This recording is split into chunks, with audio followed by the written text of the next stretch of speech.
Урматтуу улуу журтум, биз бала кезде угуп калганбыз ошол калыс ханды жамандаганга болбойт экен, аркасынан ушак айтканга болбойт экен. Эгер ошол ушак айтып, бир жаман сөз айтса, ошол айткан адам кырсыктайт экен. Себеби бул калыс ханды Кудай колдоп турат экен, Кудайдын жердеги көчүрмөсү экен деп укчу элек. Анан ошо мээде калыптыр. Анан эми бул чынбы деп кийин ойлонуп көрсөм, бул чын экен да. Мисалга Кудай эми жерге түшүп иш кылбайт да. Хан деген бийлеп атат да, ошо элди бийлеп атат. Жомоктордо деле айтылат го. Ошо өйдүлдөй болгондо, талаш тартыш болгондо ошо хандын астына барыптыр. Анан хан чакыртыптыр. Анан тескептир деп деле мисалга. Чын эле могу элдин Кудайы ким жерде? Ошол хан да. Мисалга мына Горбачев чачып ийди. СССРди. Асмандан Кудай чачып ийген жок да. Горбачев чачып ийди. Мисалга. Көрдүңүзбү? Ошол туура экен. Анан мына исторический кинолордо, ошо тарыхый исторический кинодун өзүндө история бар да ар жакта. Болуп өткөн тарыхты чагылдырып атат. Алынын келишинче. Ошондо деле мисалга мына Осман империясынын тиги Эрдөгүрийди баласы Осман төрөлүп, Осмондон акыркы чачып ийгенде чейин Сулейман Султандан кийинки чейин канча жерди алар бийлеген. Эрдөгүрий болгондо мамлекет эмес, жашап турган территориясы болгон эмес да керек болсо алардын. Мына Сулейман Султан мамлекеттин чындыгы, тынчтыгы үчүн, чындык үчүн балдарын жоопко тартты, өлүм жазасына. Алар бир өздөрү бир нерсе бийлик жүргүзөм дегеннен жоопко тартты өлүмгө. Ошол калыс болгондуктан ойлосоң, мына бүгүнкү күндө Турция эң күчтүү мамлекеттердин казынасы боюнча, өнүккөнү боюнча керек болсо Америкадан күчтүү мамлекет экен. Көрдүңүзбү? Калыстык ошол сакталып калган, салтка айланып калган.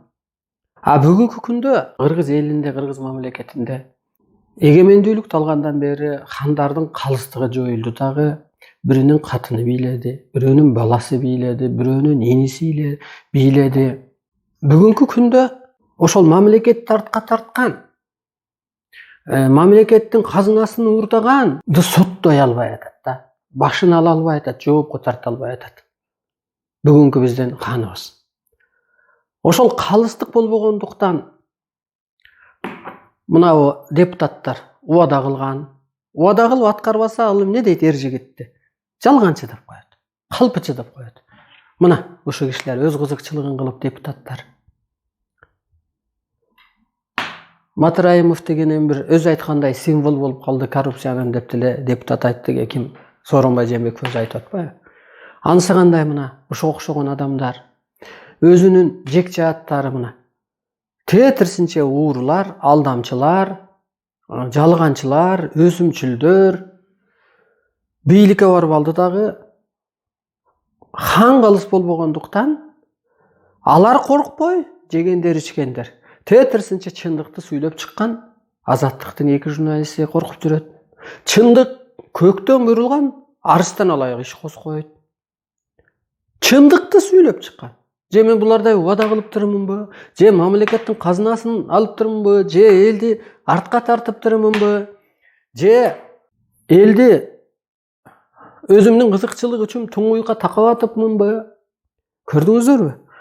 Ошентип тетир жаман болуп атат. Чындыкты сүйлөп чыккан адамдарды коркутуп, суракка чакырып, мына Элвира Сурабалдиева коррупцияга каршы чыгып койсо, Дастан Бекешев чыгып койсо, ошолорду Кен прокуратура чыгарган эмес. Акчаң кайдан келген деп. Элвира Сурабалдиеванын акчасы атасынан калган. Кудайберген базары бар, контейнер бар, аренда төлөйт. Мисалга, жалпыга маалым. Тетирсинче жегендер коркуш керек эле, ичкендер коркуш керек эле, алдагандар коркуш керек эле. Хан калыс болсо ошо чындыкты сүйлөп, чынык ишти кылып кан адамдарды колдойт эле. Мен мисалы бүгүн Сооронбай Жээнбековдон коркпойм. Себеби ал калыс хан эмес. Калыс хан болбогондон кийин ал Кудайдын жердеги көчүрмөсү эмес. Мына ойлонуп көрсөм, эмне корком? Кудай берген жанды Кудай алат деп коет кыргызда. Ар бир адам, ар бир улут ушул жерге бир миссия менен келет. Чындыкты Кудай келип куруп бербейт биз жерге. Чындыкты ошо чынык адамдар курат. Ленин курган. Ленин динде болгон эмес, даватка барган эмес. Ленин премьер-министр болуп иштеген эмес, депутат да болгон эмес, ар жактан буйрулуп келген мына союзду курду. Мектептерди салды, байларды жойду, колхоздорду, совхоздорду уюштурду. 70 жыл ошо эволюция менен жашадык. Ошол Компартияны мисалга башка мамлекеттер дагы ошо менен жашап аткан мамлекеттер бар азыр. Партия деген ат алып. Ошондуктан мен коркпойм, жалганчылардан корк. Мына адам билбейт, жакшы түшүнө албайт азыр. Кыргыз бул дүйнөгө пендече жашап өтүүгө дейт. Кыргыз мүмкүн эмес деп ааламдан берилет.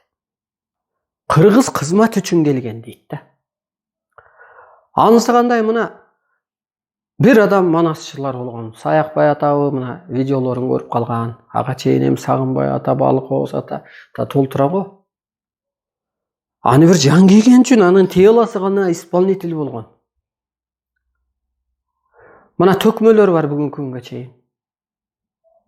Калыс төкмө мына Элмирбегиним жакында ошо бийликке так сөз айтып.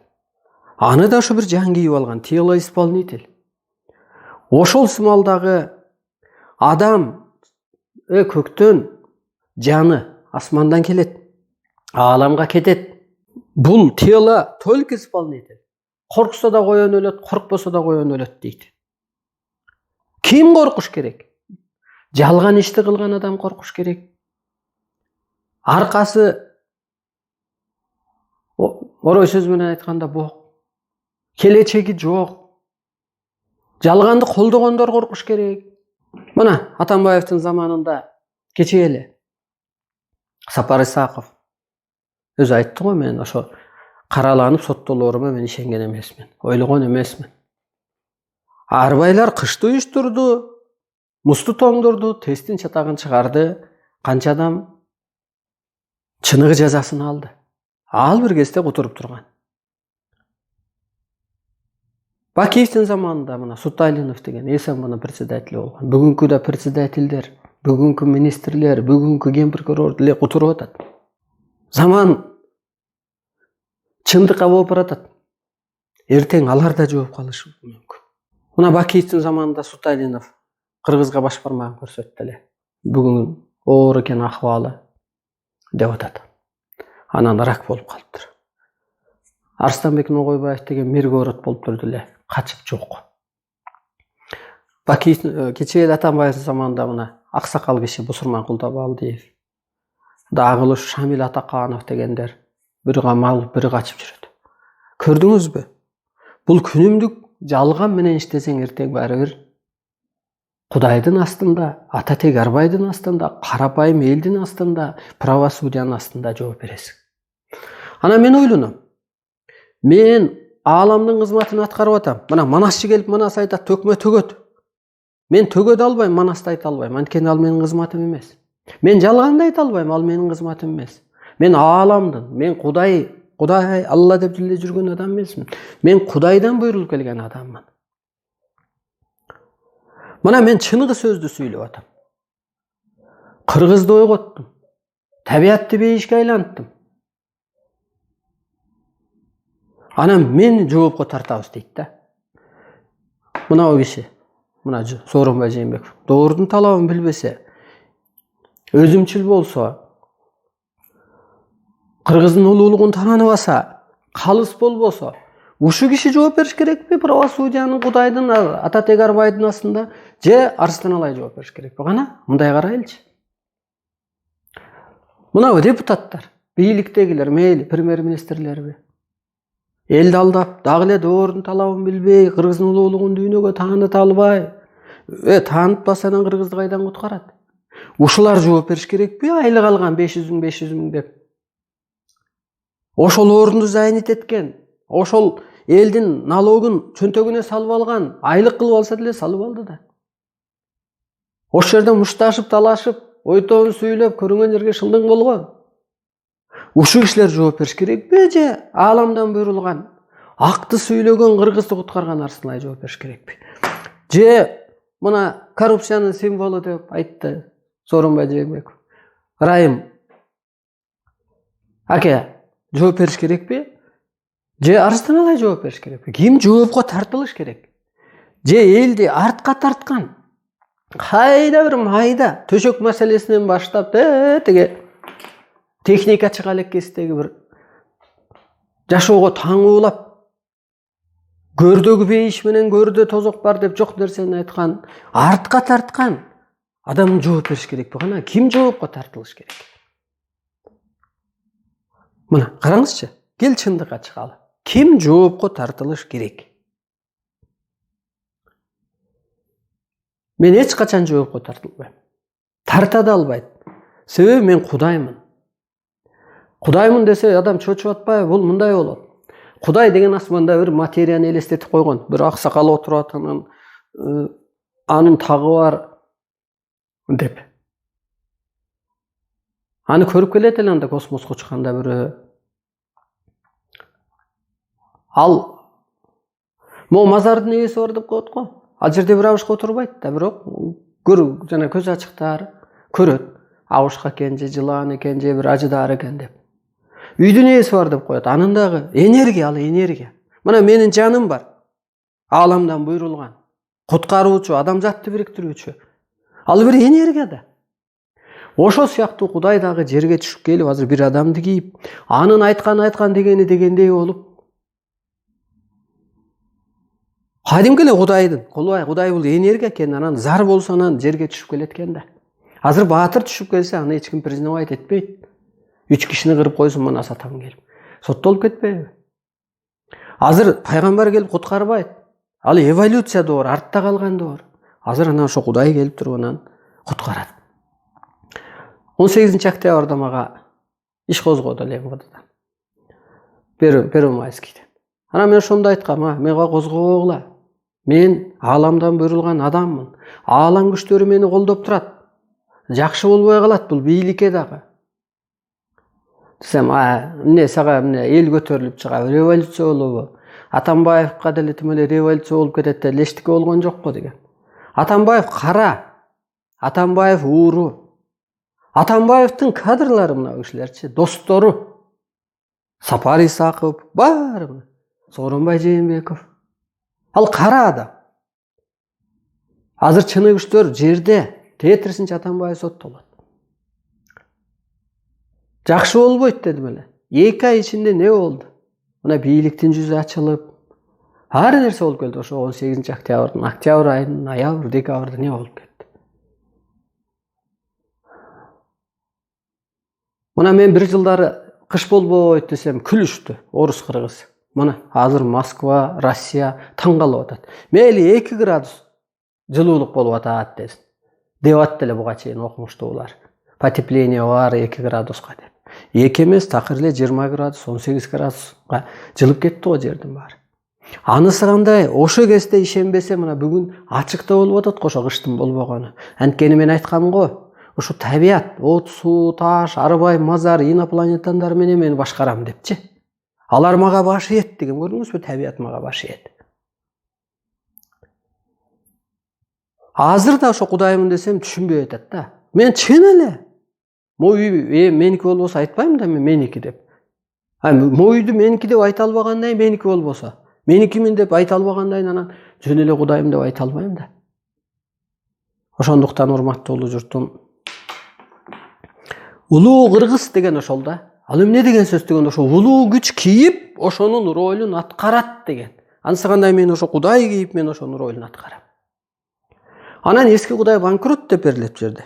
Аны ойлонсоң мына Кудайлар тиленип атат, суранып атат көп эле адам. Эчтеке орундобой атат, демек жок. Жаңы Кудай Арсылайга келип туруп, жашоосун, келечегин, жолун таап атат. Анан ушу мына мени 2020-жылда да бир күч кийди. Мен эч нерседен коркпойм. Анткени мени чыныгы күч кийди. Чыныгы күч кийгенде 7 апрелде үйүн козголанганда 2010-жылдары. Эмне болду? Автомат менен атып атса, таяк менен барып ургулап автоматын жулуп алды дейт. Түштүктө. Бул жерде атып атса, кайра качырып атты.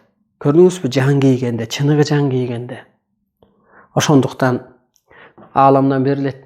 Улуу кыргыз, мына ар бириң улуу кыргыз болсоң, чындыкты сүйлө. Ошондо чыныгы күчтөр сени колдойт.